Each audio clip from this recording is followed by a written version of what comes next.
Muchas gracias, doctora Tello. Muchas gracias por la presentación. Siguiente, por favor. Siguiente slide. El día de hoy vamos a,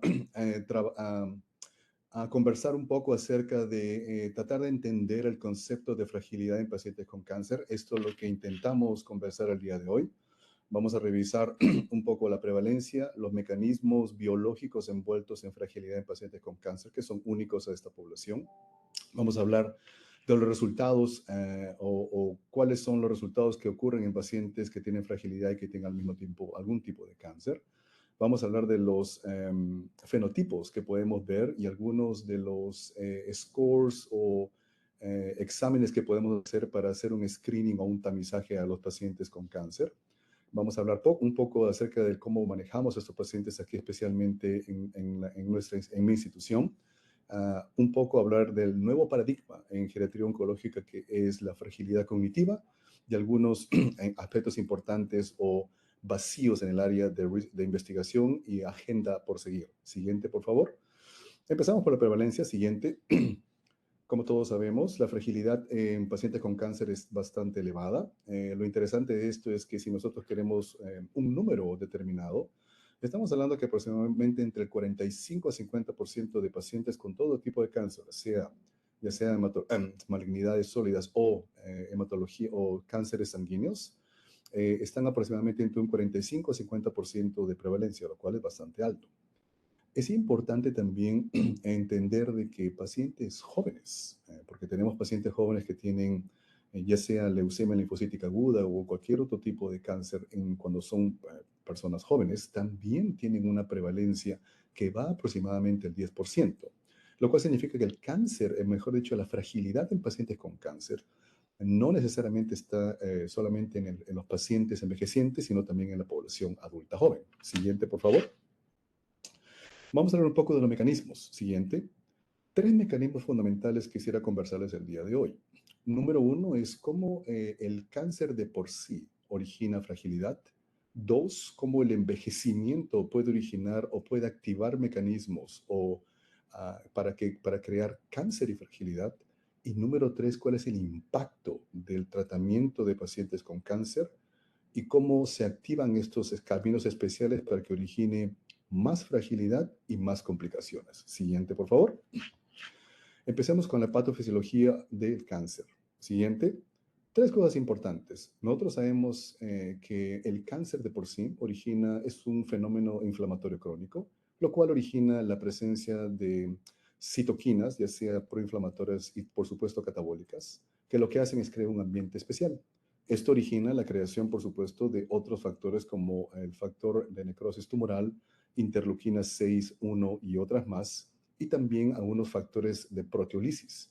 Todo esto lo que hace es básicamente que un mecanismo inflamatorio crónico en los pacientes y que se traduce en la presencia de unas proteínas miofibrilares, que ahora se los voy a comentar en unos cuantos segundos, que hablan específicamente y que origina una serie de cascadas, que lo que hace es origina un fenómeno que se denomina caquexia, que es distinto de sarcopenia, como le voy a comentar en los siguientes slides, lo cual es un factor que contribuye a fragilidad.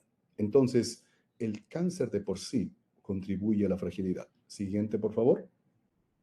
Esto es lo que le quería mostrar, básicamente es cómo se origina la disfunción neuromuscular. Cuando usted tiene un problema de cáncer, le comentamos la tormenta inflamatoria de citoquinas, lo que origina una interrupción básicamente en el sistema neuromuscular y lo que origina, por supuesto, menos potenciales activados y origina una disminución de la capacidad muscular, que en el caso de cáncer se denomina caquexia, no necesariamente sarcopenia, como vamos a ver más adelante. Siguiente, por favor.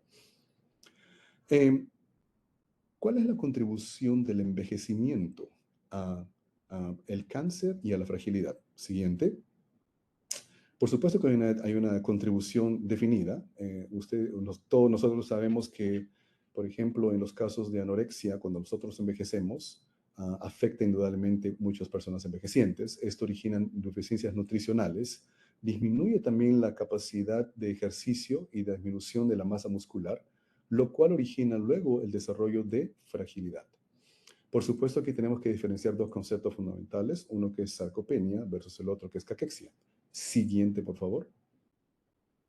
La sarcopenia del envejecimiento y la caquexia del cáncer, los cuales se puede denominar que es como la sarcopenia del cáncer, son dos mecanismos que tienen un, un camino común, pero que sin embargo son completamente distintos, lo cual origina en uno la presencia de disminución de la masa muscular y en el otro básicamente origina lo que se denomina la caquexia motivada por cáncer. Vamos a conversar un poco más en los siguientes slides. Pero esto, por supuesto, se intercambia. Hay el mecanismo común cuando se llega a ese mecanismo común de parte de estos dos factores que contribuyen. Hay una serie de cascadas que se activan y en un determinado momento no se llega a diferenciar bien si es relacionado a la fragilidad y las complicaciones asociadas a la sarcopenia versus la caquexia por cáncer. Le voy a comentar esto luego. Por supuesto, todo esto origina una serie de alteraciones. Hay mecanismos y caminos especiales de cáncer, que son los señales de transducción que se activan y que originan, por supuesto, más problemas. Siguiente, por favor. Les quería mostrar, por ejemplo, cuáles son esos mecanismos en los cuales tenemos que la capacidad de reciclaje energético del músculo se afecta indudablemente, pero que es un poco distinto cuando usted tiene sarcopenia versus caquexia de cáncer. Entonces, estos son los metabolitos que se producen, ustedes pueden verlos ahí, y lo que origina al final es este camino especial que va a originar muchas más complicaciones y que nosotros le vamos a denominar caquexia de cáncer. Entonces, esto es muy interesante porque el envejecimiento ahora se une al cáncer y origina la caquexia del cáncer. Siguiente, por favor. Por supuesto, hay mecanismos también que son mecanismos compartidos. Nosotros sabemos que ambos, las malignidades y el envejecimiento, origina acumulación de daño celular. Esto, por supuesto, está relacionado porque hay varios estresores de tipo endógeno y exógeno que originan una serie de alteraciones. Las alteraciones que ustedes ven ahí específicamente, inestabilidad genómica, alteraciones epigenéticas, inflamación crónica, etcétera, etcétera. Entonces, cuando un organismo se ve afectado por ese tipo de estresores, entonces hay una serie de respuestas y las respuestas que el organismo tiene son generalmente apoptosis o muerte celular, senectud, reparación o transformación en el caso de la malignidad, y esto origina una serie de metabolitos que se van acumulando y que por supuesto activan o llaman a la creación de otros mecanismos para crear más dificultades luego. Siguiente, por favor. Hemos conversado de dos mecanismos. El primero acerca de cómo el cáncer origina fragilidad. Segundo, cómo el envejecimiento puede originar fragilidad y cáncer. Y ahora es el tercero, el impacto del tratamiento de los pacientes con cáncer y cómo se desarrollan una serie de mecanismos o caminos fisiológicos y patofisiológicos para que desarrolle más fragilidad y, por supuesto, contribuya a más complicaciones a los pacientes. Siguiente, por favor. El tratamiento de cáncer origina una serie de problemas, en los cuales, por supuesto, ya sea tratamiento de quimioterapia, tratamiento de radiación o tratamiento de inmunoterapia, que vamos a conversar también un poco acerca de esto, origina estos fenómenos que pueden ocurrir en las células de nuestros pacientes. Básicamente, primero, una disminución del tamaño de los telómeros, hay una especie de agotamiento de la reserva de las células madre, hay una especie de senectud de las células, hay una alteración o daño del ADN y hay alteraciones epigenéticas, lo cual origina mutaciones, que vamos a conversar luego qué tipo de mutaciones estamos hablando. Siguiente, por favor. Los mecanismos, por supuesto, de cómo el tratamiento de cáncer induce fragilidad son muchos. Me parece que tenemos, dice que se ve blanca o algo así la pantalla. No sé si nos pueden ayudar, acabo de ver en el chat, disculpen. Bueno, sí se ve claro la Okay, pantalla. perfecto, perfecto, disculpen, lo que pasa es que se ve bien, perfecto, muchas gracias, disculpen la interrupción, quería solamente asegurarme que todo esté ok. Entonces, dentro del tratamiento, como les estaba comentando, hay una serie de cosas, hay una serie de mecanismos que originan fragilidad. Estos son algunos, ya los comentamos en el slide anterior. Y por supuesto, esto lo que hace es básicamente forma una especie de micronicho, una especie de microambiente, que lo que se hace, que lo que hace es básicamente origina más fragilidad en los pacientes porque hay más citoquinas proinflamatorias y otros fenómenos que agravan el fenómeno de la fragilidad de nuestros pacientes. Siguiente, por favor. Las consecuencias son muy interesantes. Ustedes saben que en nuestros pacientes, la mayoría que sometemos a tratamientos, ya sea de quimioterapia o cirugía o radioterapia o inmunoterapia, nuestros pacientes, muchos de los pacientes robustos que los denominamos pacientes independientes, de acuerdo a la escala que utilicemos de fragilidad, originalmente ellos se transforman y tienen fragilidad. Ustedes podrán comprender que los pacientes semifrágiles agravan su fragilidad y esto es una de las consecuencias por la cual nosotros con los pacientes frágiles tenemos muchas dificultades porque tenemos que hacer una serie de intervenciones antes de siquiera pensar en darle tratamiento. Siguiente, por favor. Este es un mecanismo en el cual les quería mostrar aquí cuál es la relación entre la fragilidad y los factores asociados a fragilidad. Esto es un concepto general, no es necesariamente aplicado a cáncer, pero aquí podremos incluir los tres mecanismos que hemos explicado y que básicamente agravan la fragilidad. Es como el círculo vicioso se agrava tremendamente y origina mucho más problemas en nuestros pacientes. Siguiente, por favor. La historia natural de la enfermedad, de acuerdo a la doctora Freit, en el año, ustedes recuerdan el primer fenotipo, pero esto es básicamente algo que se puede adaptar a lo que nosotros tenemos en cáncer. Tenemos en la parte inicial de aquí una especie de un estresor, lo cual, dependiendo de las circunstancias, dependiendo de la capacidad funcional del paciente, el tratamiento y el tipo de cáncer, puede ya sea recuperarse parcialmente o originar un fenómeno de prefragilidad, lo cual hace que luego, posteriormente, con la presencia de otros estresores, básicamente adquiere el fenómeno o pasa el umbral y se convierte en una persona frágil. Siguiente, por favor. Esto es fácilmente entendible por todos, ¿no? Para todos nosotros, que mientras más sistemas estén comprometidos, más posibilidad de fragilidad. Y esto si lo adaptamos al fenómeno o a nuestros pacientes con cáncer, acuérdense que nuestros pacientes con cáncer tienen muchos sistemas afectados, indudablemente que esto origina, es una relación lineal. Más sistemas comprometidos, más problemas con cáncer, más fragilidad. Siguiente, por favor. Revisemos ahora cuáles son los resultados o qué problemas tenemos en pacientes que son frágiles y con cáncer. Siguiente, por favor. En este caso, sabemos, por supuesto, que la fragilidad aumenta todo tipo de complicación en pacientes con cáncer, ya sea la mortalidad, morbilidad y muchas otras complicaciones. Esto se encuentra a corto y a mediano plazo. En el largo plazo, por supuesto, los efectos son catastróficos. Siguiente, por favor.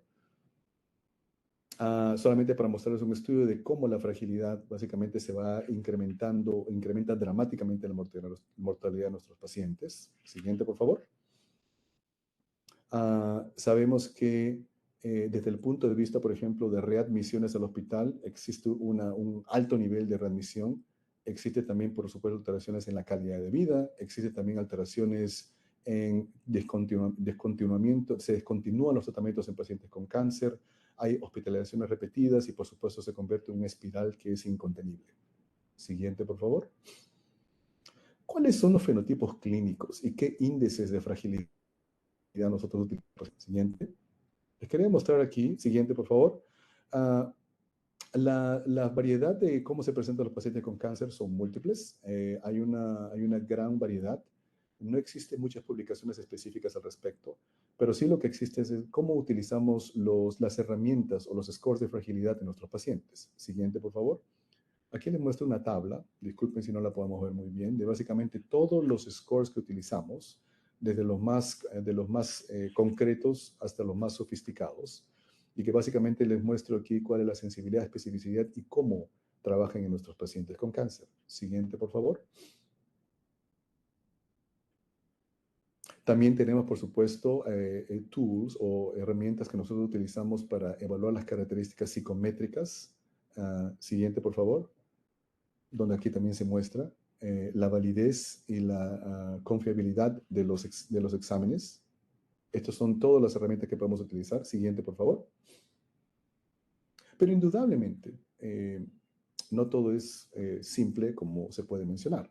Indudablemente que hay muchas barreras, sobre todo en oncología, cuando nosotros vemos pacientes que son semifrágiles o con un riesgo potencial a fragilidad, existe una serie de barreras para utilizar estos scores.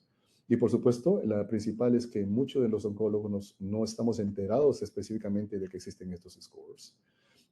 Usualmente los scores no están unificados como tal, significa de que no hay un score único, dependiendo de la institución y dependiendo de cuán familiarizado usted con el score usted lo utiliza, pero no hay comparaciones de cuál tal vez o cuál es el grupo de score que se pueden utilizar. Entonces existe una especie de muy difícil uniformizar los conceptos de fragilidad. Y el tercer, indudablemente, de que tenemos que nosotros, los oncólogos, o sea, las personas que trabajan con pacientes con cáncer, para entender cómo se manifiesta la fragilidad y cómo la medimos. También hay otro punto importante que es el tiempo. Desafortunadamente, cuando nosotros vemos pacientes, es bastante difícil solamente explicarles no solamente el contexto del cáncer, el estadio, el pronóstico, los tratamientos, etcétera, etcétera. Es muy difícil abarcar todo esto desde el punto de vista de fragilidad y explicarle por qué una persona es independiente o robusta, semifrágil o frágil. Siguiente, por favor. ¿Qué estrategias de manejo tenemos en estos casos? Por supuesto que, siguiente, en el manejo de pacientes que son semifrágiles o frágiles o pacientes que tienen proclividad a desarrollar fragilidad, nosotros lo que hacemos en mi institución es, hemos integrado como un paquete dentro de nuestro programa de oncología o de oncología geriátrica, hemos integrado un paquete que lo denominamos el paquete integral. Básicamente es un equipo multidisciplinario en el cual tenemos oncólogos, tenemos un geriatra, tenemos una trabajadora social, una case manager, que es la que se encarga básicamente de autorizaciones de seguro. Tenemos una persona de medicina física y rehabilitación, tenemos una persona que nos ayuda con los ejercicios, una dietista, psicóloga. Lo que hacemos es básicamente evaluamos a los pacientes que estén en riesgo, los que están en prefragilidad, empezamos a trabajar con ellos con un esquema especial, y los que están, por supuesto, frágiles, trabajamos con ellos también con un esquema especial y conversamos con el oncólogo primario acerca de potenciales modificaciones en el tratamiento para ver si nosotros ayudamos al paciente a que recupere cierta capacidad funcional, a ver si es que él puede ser tratado luego. Siguiente, por favor. Esto es lo que son las estrategias que utilizamos nosotros habitualmente: ejercicio, nutrición, actividades psicológicas. Hemos incorporado la presencia también de una persona encargada del aspecto emocional y espiritual de nuestros pacientes, que es muy importante para el manejo de ellos. Y tenemos una experiencia acerca de cuántos pacientes hemos visto, cuántos modificamos terapia, cuántos solicitamos y buscamos intervención con los oncólogos para tratar de ver cierto tipo de modificaciones de terapia hasta que la paciente o el paciente logre tener un nivel funcional, lo cual le permita tener otro tipo de terapia del cáncer para que continúe su tratamiento. Siguiente, por favor. Nosotros, ¿cómo hacemos el escrineo o cómo hacemos el tamizaje de los pacientes que son frágiles? El siguiente, por favor. Esto es habitualmente por la Organización Internacional de Sarcopenia y Fragilidad. Adoptamos también esta herramienta. Siguiente. Les quería conversar solamente en un minuto acerca de un nuevo paradigma que es la fragilidad cognitiva. Como ustedes verán, en muchas de estas cosas, en muchos de los scores, no hablamos mucho de las habilidades cognitivas. Sin embargo, es muy importante en pacientes con cáncer. Ustedes habrán escuchado acerca de las complicaciones cognitivas asociadas con quimioterapia. Siguiente, por favor. Es por eso que nosotros trabajamos muy intensamente. Esto es algo relativamente nuevo, nos llama mucho la atención y ahora vamos a trabajar con un neuropsicólogo para tratar de incorporar nuestro grupo de trabajo y entender cuál es el impacto que tenemos en la fragilidad cognitiva de nuestros pacientes. Siguiente, por favor. Esto es básicamente una correlación entre fragilidad cognitiva y fragilidad física. Muy interesante, por cierto, lo estamos tratando de incorporar en nuestro sistema y ver cuál es el impacto. Sabemos nosotros que los pacientes que tienen déficits cognitivos antes de empezar la terapia tienen muchas complicaciones y los resultados no son tan óptimos comparados con los pacientes que no tienen ningún tipo de disfuncionalidad cognitiva. Siguiente. Básicamente, ¿cómo se podría clasificar pacientes con fragilidad cognitiva? Como ustedes verán, hay diversos subgrupos, hay hasta 4 diversos subgrupos. Viene más, tenemos que hacer un poco más de investigación al respecto. Siguiente, por favor. Y esto, para finalizar, ¿cuáles son las prioridades de investigación que tenemos en estos momentos? Brevemente, creo que tenemos que determinar exactamente cuál es el rol de sarcopenia y fragilidad y caquexia. Tenemos que tratar de entender en qué momento se unen, si es que se unen. Tenemos que entender cuál es el factor que cómo contribuyen esos 3 fenómenos en la presencia de mutaciones epigenéticas y lo que se denomina germline, que son mutaciones que nacen con uno. Tenemos que hacer estudios prospectivos mucho más intensos porque muchos de nuestros pacientes que van a ensayos clínicos de cáncer, los pacientes semifrágiles no son incluidos, ni tampoco los pacientes frágiles. Tenemos que también tratar de ver y unificar las herramientas que utilizamos para hacer el tamizaje de nuestros pacientes, porque son múltiples y no tenemos una decisión única de cuál tal vez es la mejor para utilizar y utilizarlo uniformemente, de tal manera que la investigación sea uniforme. También tenemos que, por ejemplo, entender un poco acerca del rol de la fragilidad cognitiva. Tenemos que ver cuál es el rol de las nuevas terapias, inmunoterapia y otras, en los pacientes que son semifrágiles y frágiles, para entender efectivamente si es que esto tiene un impacto importante en ellos. En oncología estamos haciendo el cambio de dejar la quimioterapia de lado, y probablemente en unos cuantos años lo hagamos. Ya estamos dejando de lado muchos de los regímenes quimioterapéuticos y nos estamos fijando más en terapia personalizada, basada en mutaciones y en inmunoterapia. Siguiente, por favor. Eso es básicamente todo. Muchas gracias por la atención. Encantado de resolver preguntas luego. Gracias.